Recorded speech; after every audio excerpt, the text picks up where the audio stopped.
Hi, I'm Matt from Untitled Tarot. Welcome to another 10 Talk Tuesday video. Today I'm going to be talking about tarot addiction. It's coming up right after this.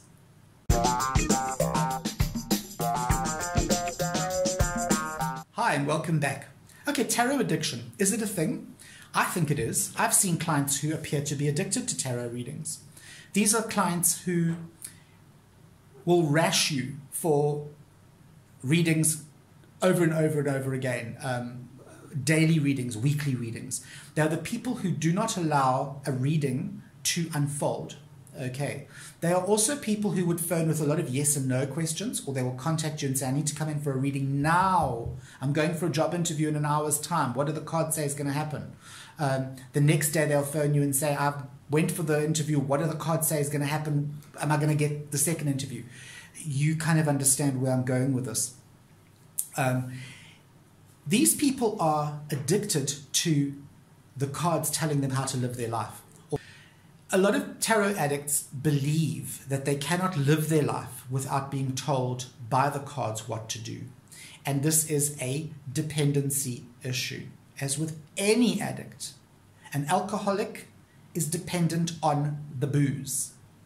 A heroin addict is dependent on the heroin. A tarot addict is dependent on the tarot. And it is this dependency that needs to be broken. Unfortunately, there are a lot of us readers who either consciously or subconsciously enable these people to continue the way they do. We are enablers. The same way that you get people who enable alcoholics. Some readers are unscrupulous. They absolutely thrive on this. It's a quick way to make a lot of money.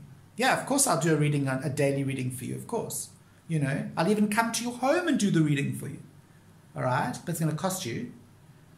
They enable, they encourage this behavior. There are some of us who do it subconsciously, unconsciously, without even knowing we're doing it. All right? And the way we do this enabling is by actually giving into pressure from these people. And they're sneaky. Addicts are sneaky people. They will do things. I'll give you an example.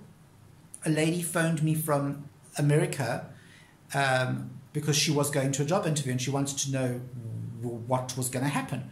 Now, the way she got me to do the reading is when she phoned me, it was 3 o'clock in the morning here in South Africa because of the time difference. It's an 8-hour time difference. And I woke up at 3 o'clock with the phone ringing. I understood who she was. She said to me, I've already put the money into your bank account, so you need to do the reading for me. And that's very sneaky because how do you kind of like say, well, no, you know? I'm sure many of you would just say no. I'm not getting up at 3 o'clock in the morning. You know, it doesn't work that way. You book an appointment. But can you see how sneaky these people can be? They can also play on your emotions by getting emotional themselves. They can appeal to your better nature. They're very clever at this. Okay? They're very clever at emotional blackmail. They will emotionally blackmail you into enabling them, into seeing them daily, weekly. And you have to, as a person, you have to decide whether you're going to be a part of this or not. Are you going to help these people or try and help them? Or are you going to be an enabler? Being an enabler is far easier. You just go, yes, yes, yes. Okay? And just take their money. All right? So I try to help clients who are addicted. And it's easy to see who's addicted. Don't tell me, oh, I didn't know Mrs. Jones was addicted to tarot. Mrs. Jones phones you twice a day to find out what she's got to have for breakfast. Mrs. Jones is standing in the supermarket and she wants to know whether she should buy jam tomatoes or salad tomatoes. What do the cards say? I know that's a bit extreme, but perhaps not. I mean, I know people who actually do very similar things. They cannot live without the cards telling them what to do and how to do it. And I think this is very much an addict thing. As I said, I'm not a psychologist. I don't know how this whole addiction thing works mentally, physically. But I do know that you become dependent on those cards to tell you what to do. And it's because of the fear of taking control of your own life. You fear making decisions for yourself. It's so much easier when things go haywire to say, oh, but the cards. These people who are addicted to tarot will find a way to blame the cards for anything that goes wrong. In the same way as they will be like, oh my God, I'm so happy the cards are so absolutely amazing because every day everything just goes right for me. Well, maybe that's because you actually are creating the positive reality. Okay, because I do believe that's also how we live. We create our positive and negative realities. So maybe you're just creating your own positive reality. That's why things are going. It's got nothing to do with the cards, all right? Now, that brings me to a point that is probably going to have to go into another video, but I'm going to mention it. What if their constant daily tarot reading need is what changes their perception into positive reality? Wow. Rewind that and listen to what I said again, because I'm not saying it again. Rewind and listen to what I've just said.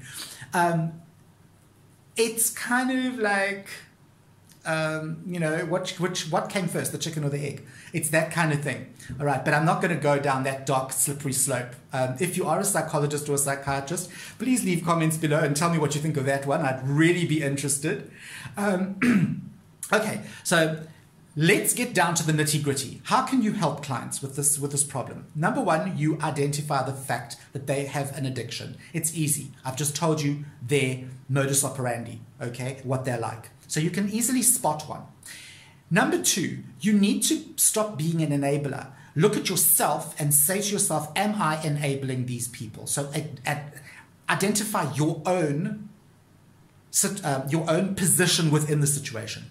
Thirdly, be blunt but gentle. Okay. Ideally, you should turn these people away because there are far deeper underlying issues here than what you, as a tarot reader, can deal with. Addiction doesn't just come because they like the cards. Addiction comes because they have serious issues that they need to work through with a professional. Try and be as gentle as what you can. When you tell them that you believe they are addicted to tarot reading, do not accuse. Don't say you are addicted to tarot reading. It's the worst thing to do. It's like telling your wife to calm down when she's having a shit attack. Don't do it, guys. Seriously. Okay. Also, you must understand that addicts are in denial. Okay.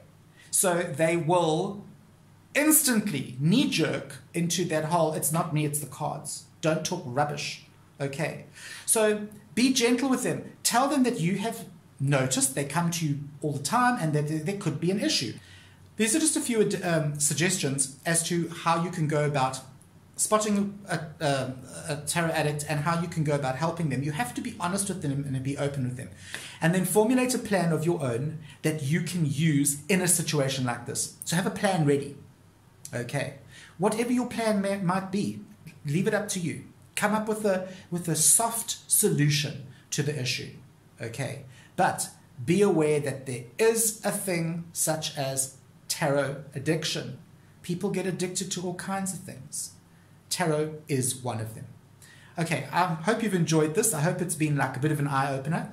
And as always, please comment as much as you like.